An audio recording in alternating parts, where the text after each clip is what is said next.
No todos los rechazos son evidentes al principio. A veces no vienen con palabras duras, ni con una negativa directa, pero eso no los hace menos reales. Bienvenido a Sabiduría para el Corazón, la exposición bíblica del pastor Stephen Davey en la voz y adaptación de Daniel Cuquín. Un autor señala que durante esos mismos días, el pueblo judío examinaba los corderos para la Pascua, asegurándose de que no tuvieran defecto alguno que los descalificara. Y mientras eso ocurría, Jesús, el Cordero de Dios, estaba siendo examinado. Lo ponen a prueba, lo cuestionan, lo confrontan, y Él demostrará ser completamente sin pecado ni defecto. Hoy seguimos estudiando el Evangelio de Lucas. Nos encontramos durante la semana de la Pascua, en un momento de creciente tensión, días antes de la crucifixión. En una fascinante discusión con los fariseos, Jesús nos llama aún hoy a considerar cómo respondemos ante su autoridad. Acompáñanos en esta lección titulada El rechazo del heredero del reino.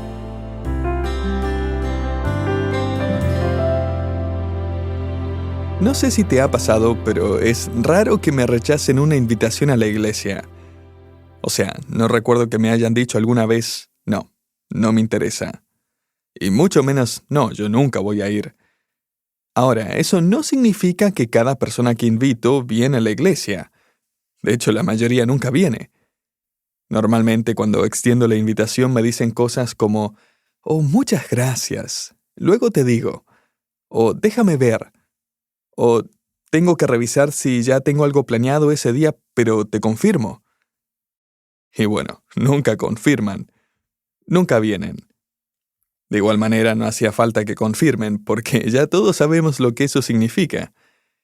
No es que falta información. Es que la decisión ya está tomada. Ya rechazaron la invitación, solo que no lo dicen directamente. Y si somos honestos, hay que reconocer que todos hemos hecho eso en algún momento, ¿no?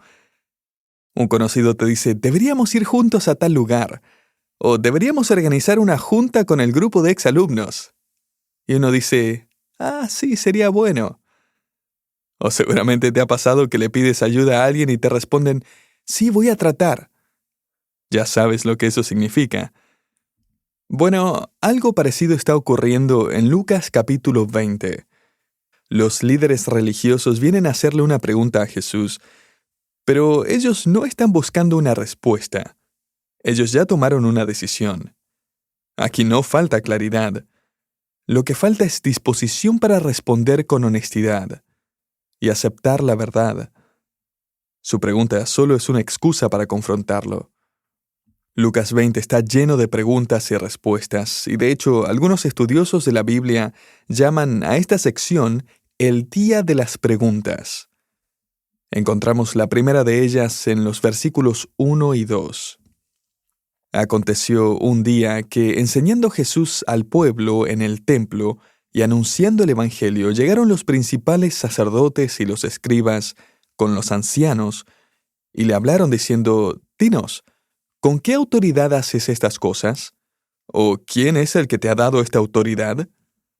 Por cierto, cuando lees principales sacerdotes, escribas y ancianos, eso es una forma de referirse al Sanedrín, la Corte Suprema de Israel, los líderes religiosos más importantes y poderosos. Y ellos no están para nada contentos. En los últimos 3 días Jesús ha aceptado la adoración del pueblo, que lo proclamó Rey y Mesías, ha expulsado a los vendedores del templo, limpiando el atrio de los gentiles, los ha llamado ladrones, e incluso se ha referido al templo como su casa. Esta es mi casa, dice Jesús, y ahora prácticamente ha convertido el templo en su propio púlpito. Así que el Sanedrín aparece para interrogarlo. Un autor señala que durante esos mismos días, el pueblo judío examinaba los corderos para la Pascua, asegurándose de que no tuvieran defecto alguno que los descalificara. Y mientras eso ocurría, Jesús, el Cordero de Dios, estaba siendo examinado. Lo ponen a prueba, lo cuestionan, lo confrontan, y Él demostrará ser completamente sin pecado, ni defecto. El Evangelio de Juan nos dice que Jesús solía enseñar en un lugar conocido como el Pórtico de Salomón, Juan 10:23. Era una zona cubierta, sostenida por muchas columnas grandes, y se abría hacia el lado oriental del atrio de los gentiles. Ahora los cambistas ya no están, quitaron todos los puestos de los comerciantes, ya no hay gente atravesando ese lugar como un atajo, así que el ambiente ha cambiado por completo. Se ha vuelto un espacio tranquilo, reverente, una verdadera casa de oración, de reflexión y de enseñanza. La voz del Señor resonaría con claridad sobre ese pavimento de mármol y entre las paredes del templo. Jesús, en esencia, ha recuperado el templo para el propósito que siempre debió tener. En este punto, el atrio está lleno de personas que han venido a ver y a escuchar al Señor. Todo indica que hay miles reunidos, ansiosos por oírle enseñar. Es una temporada de Pascua como ninguna otra, pero el Sanedrín no está para nada contento. El sacerdocio está perdiendo dinero a cada hora con todos los comerciantes fuera, pero más que eso, están perdiendo prestigio. Jesús los ha llamado ladrones. Antes incluso los llamó una generación de víboras. Y ahora Jesús ha tomado el control del atrio, lo ha convertido en un salón de enseñanza, y ellos están pensando, tenemos que detener esto, ya. Hay que acabar con todo esto. ¿Quién se cree que es? Y esa es exactamente la aclaración que buscan. ¿Con qué autoridad haces todo esto? ¿Con qué autoridad te has adueñado del templo? Ahora bien, Jesús responde de 3 maneras. Primero, Él les hace una pregunta que los deja expuestos. Luego, les cuenta una historia que los confronta. Y finalmente, Él aplica antiguas profecías directamente a sí mismo. Y cuando Él termine de hablar, no habrá lugar para dudas. Todo quedará absolutamente claro. Mira cómo responde el Señor en el versículo 3. Yo también os haré una pregunta. Respondedme. ¿El bautismo de Juan era del cielo o de los hombres? En otras palabras, ¿de dónde venía la autoridad de Juan el Bautista para llamar al arrepentimiento y usar el bautismo como señal de preparación para el reino de Dios? ¿Venía de Dios o de ustedes, líderes religiosos? Ahora, Jesús no está evitando la pregunta. Él no está siendo evasivo, no está jugando con ellos. Él no está cambiando el tema. Por el contrario, Él está llevándolos exactamente hacia la respuesta correcta. Porque Él sabe que si responden su pregunta, estarán respondiendo la suya. ¿Por qué? Porque Juan el Bautista fue el precursor del Mesías. Él presentó a Jesús delante de la nación como el Mesías, el Rey venidero, el Cordero de Dios que quita el pecado del mundo. Juan 1:29. Entonces, si creían que Juan hablaba de parte de Dios, entonces debían reconocer que Jesús era el Mesías, enviado de parte de Dios, el Señor del templo. Por eso es que los líderes se apartan un poco para pensar cómo responder. El versículo 5 dice, entonces ellos discutían entre sí, diciendo, si decimos del cielo, él dirá, ¿por qué pues no le creísteis? Y si decimos de los hombres, todo el pueblo nos apedreará, porque están persuadidos de que Juan era profeta. Así que ellos están atrapados. Jesús los dejó en jaque. No tienen escapatoria. Sin importar lo que respondan, van a quedar mal. Si responden que Juan era un profeta de parte de Dios, entonces reconocen que Jesús es el verdadero Mesías. Y si niegan que Juan habló de parte de Dios, quedan mal con el pueblo. Así que, como dice el versículo 7, respondieron que no sabían de dónde era. Y Jesús les dijo, tampoco yo os diré con qué autoridad hago estas cosas.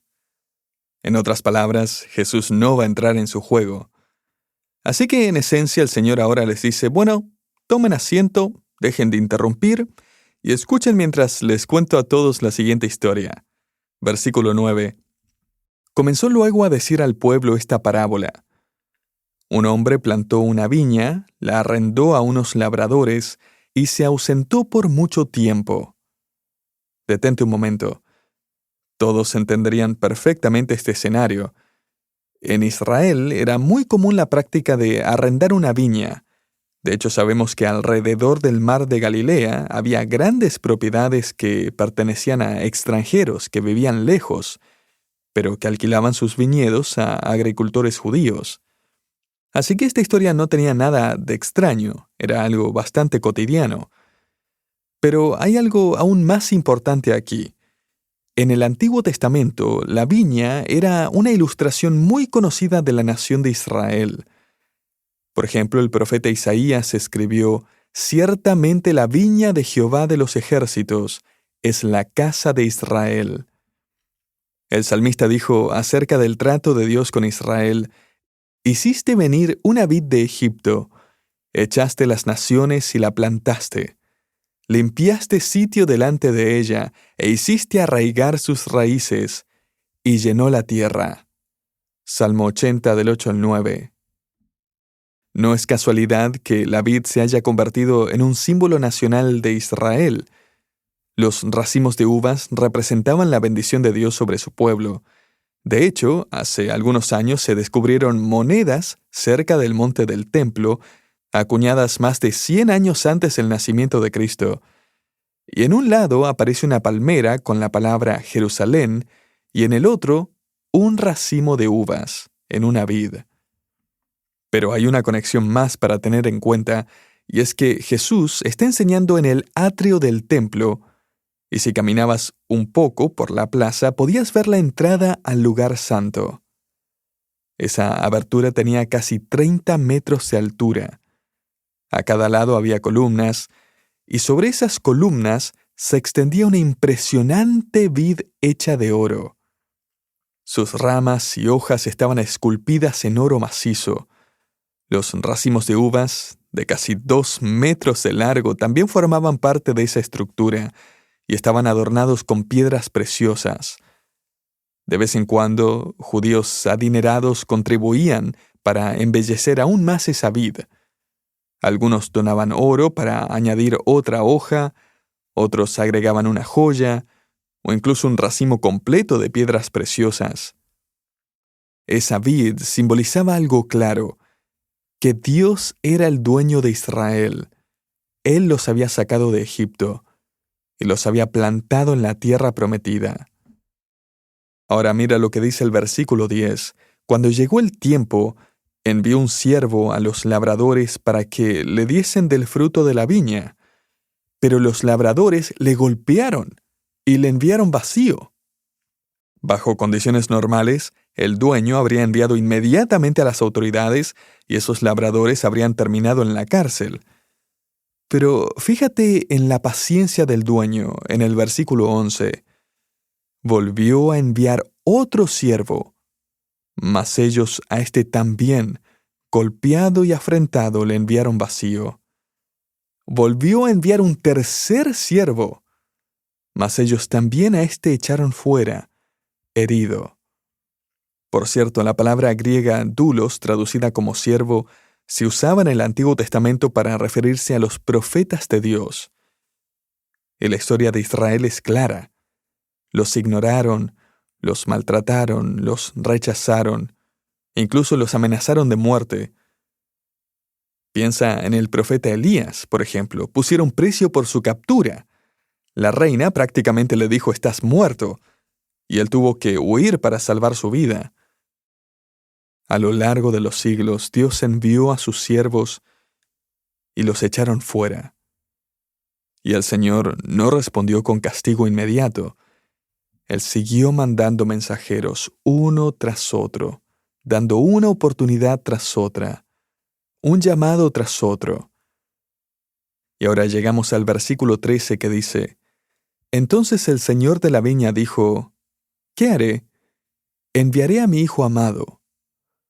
Esa expresión nos resulta familiar, ¿no? Es la misma que se escuchó el día del bautismo de Jesús, cuando la voz del Padre dijo desde el cielo, «Este es mi Hijo amado, en quien tengo complacencia». Déjame decirte algo, esta parábola ya no es solo una historia. Se está convirtiendo en una profecía. El texto continúa, «Enviaré a mi Hijo amado». Quizá le tendrán respeto. Mas los labradores, al verle, discutían entre sí diciendo, «Este es el heredero. Venid, matémosle, para que la heredad sea nuestra». Y le echaron fuera de la viña y le mataron. ¿Qué pues les hará el Señor de la viña? Él vendrá y destruirá a estos labradores y dará su viña a otros. Y al oír esto dijeron, «Dios nos libre». O también, «Nunca suceda tal cosa». Lucas 20, del 13 al 16. La reacción del público no es solo a la última frase, sino a toda la historia. O sea, no pueden imaginar que el dueño envía a su propio hijo, ni que los labradores lleguen al punto de asesinarlo. Pero recuerda esto, el Sanedrín ya decidió matar a Jesús. Ellos ya están planeando la muerte del Hijo amado de Dios. Y lo llevarán fuera de la ciudad, tal como ocurre con el heredero en la parábola. Hebreos 13:12 nos dice que Jesús murió fuera de la puerta de la ciudad. No hay forma de confundirse ni de ignorar lo que dice Jesús. Ya no hace falta ninguna aclaración. Los elementos de esta parábola son completamente evidentes. El dueño de la viña es Dios Padre. La viña es la nación de Israel. Los labradores son los líderes religiosos. Los siervos son los profetas de Dios. Y el Hijo amado, el heredero, es Jesucristo. Los otros que recibirán la viña son las naciones gentiles. Y ya puedes imaginar el momento. El Sanedrín está en completo silencio. Nadie dice nada. Se podía oír caer un alfiler. Jesús acaba de dar su veredicto. Y ahora lo confirma citando una profecía y aplicándola directamente a sí mismo en el versículo 17. ¿Qué, pues, es lo que está escrito? La piedra que desecharon los edificadores ha venido a ser cabeza del ángulo. Los líderes religiosos, el Sanedrín, los que debían edificar y guiar correctamente al pueblo, han rechazado la piedra principal. Ellos querían los beneficios, querían el fruto, el poder, querían todo lo que Dios pudiera darles. Pero al final, rechazaron al Hijo de Dios. Y el mundo ha hecho exactamente lo mismo. En diciembre, por ejemplo, se celebra la Navidad en todas partes. Pero donde vivo, sabe que no permiten pesebres en espacios públicos como parques y centros comerciales. Se escuchan villancicos en la voz de artistas famosos celebrando el tiempo de paz y armonía, hablando de luces, cenas, trineos, árboles, regalos, pero nada sobre el nacimiento de Jesús. Es en esencia una fiesta de cumpleaños sin invitar al homenajeado. Y piénsalo, si hoy alguien organizara una fiesta de cumpleaños sin invitar al cumpleañero, probablemente el cumpleañero terminaría demandándolos por daño emocional. Pero Jesús no vino a demandar, Él vino a sufrir. Ese era el plan. Él es el Cordero de Dios que vino a morir por los pecados del mundo. Ahora, hay otro aspecto importante en esta profecía que Jesús menciona aquí. Cuando Él entró en Jerusalén, la multitud cantaba, «Bendito el que viene en el nombre del Señor». Tomaron el Salmo 118 y lo aplicaron a Jesús. Y ahora Jesús toma otro versículo del mismo Salmo y lo aplica a sí mismo como el Mesías. La piedra que desecharon los edificadores ha venido a ser cabeza del ángulo. Salmo 118, 22. Esto es una declaración clara de su autoridad suprema. Él es la piedra principal, no solo para Israel, sino para el reino venidero. El apóstol Pablo también usa esta ilustración para la iglesia, diciendo que Cristo es la piedra angular. Efesios 2:20. Dios no ha rechazado a Israel para siempre. Pero en este tiempo, mientras Israel rechazó a su Hijo, Dios está abriendo la puerta a otros. Romanos 11 nos dice que ahora creyentes de todas las naciones, los gentiles, estamos siendo incluidos. Por medio de la fe en Cristo somos injertados en esa vid. En términos de esta parábola, entramos en la viña y somos unidos a la vid verdadera, que es Jesucristo. Ahora, una piedra angular era la piedra más importante en toda la construcción. De ella dependía todo. Se convertía en el punto de referencia, y cada parte del edificio debía ajustarse a ella.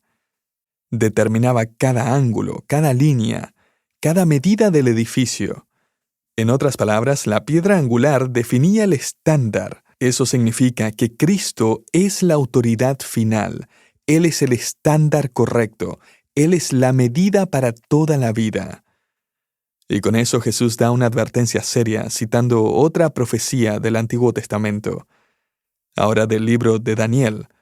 Dice en el versículo 18, «Todo el que cayere sobre aquella piedra será quebrantado, mas sobre quien ella cayere, le desmenuzará».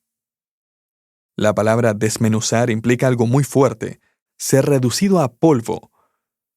Es una advertencia solemne, y es que el tiempo de la paciencia de Dios no durará para siempre. El dueño de la viña traerá justicia, y todo aquel que rechace al Hijo amado va a enfrentar ese juicio. Así que no confundas la paciencia de Dios con indiferencia, no confundas su demora con aprobación. Mira, Dios no está ignorando el pecado, Él está dando tiempo para el arrepentimiento, y está acumulando ira para el día del juicio para todo aquel que no se arrepienta. La paciencia tiene una fecha límite. Esa piedra de la que habló el profeta Daniel es el Mesías, y un día Él juzgará a toda nación y a toda persona que lo haya rechazado. Jesús estaba advirtiendo a su audiencia en ese momento y nos está advirtiendo a nosotros hoy. Él cumplirá cada una de estas promesas. Y mientras tanto deberíamos asombrarnos ante la paciencia del Señor, porque Él ha sido increíblemente paciente con este mundo. Martín Lutero dijo hace unos 500 años, con su franqueza característica, «Si yo fuera Dios y el mundo me tratara como lo ha tratado a Él, ya lo habría roto a patadas». Es un teólogo muy honesto. Y sin embargo, Dios ha sido paciente por más de 2000 años frente al rechazo del mundo hacia Cristo. Déjame preguntarte, ¿cuánto tiempo Dios ha sido paciente contigo? ¿Estás poniendo a prueba su paciencia hoy? La buena noticia es esta. Si estás vivo, si estás respirando, la invitación sigue abierta. Pero esta no durará para siempre. Y ni tú ni yo sabemos cuándo será ese día. Así que hoy mismo recibe a Cristo como el Cordero de Dios que quita el pecado del mundo. Pídele que te perdone, que borre tu pecado con su sangre. Reconócelo como tu Mesías y tu Rey. Y para nosotros como creyentes, recuerda que Él es tu piedra angular. Deja que Él determine la dirección de tu vida. Que Él sea la medida de lo que es correcto, el estándar de lo que es recto y verdadero. Permítame concluir con estas dos observaciones. Primero, esta escena exige una decisión personal. No tomes la misma decisión que tomaron ellos. Recibe al Hijo amado, la piedra angular. Y segundo, esta escena nos lleva a adorar al Señor apasionadamente, porque Jesucristo merece tu servicio y adoración. Él es el heredero, el dueño, el Señor del universo. Él es nuestro glorioso Salvador, el Rey, que un día vendrá por nosotros.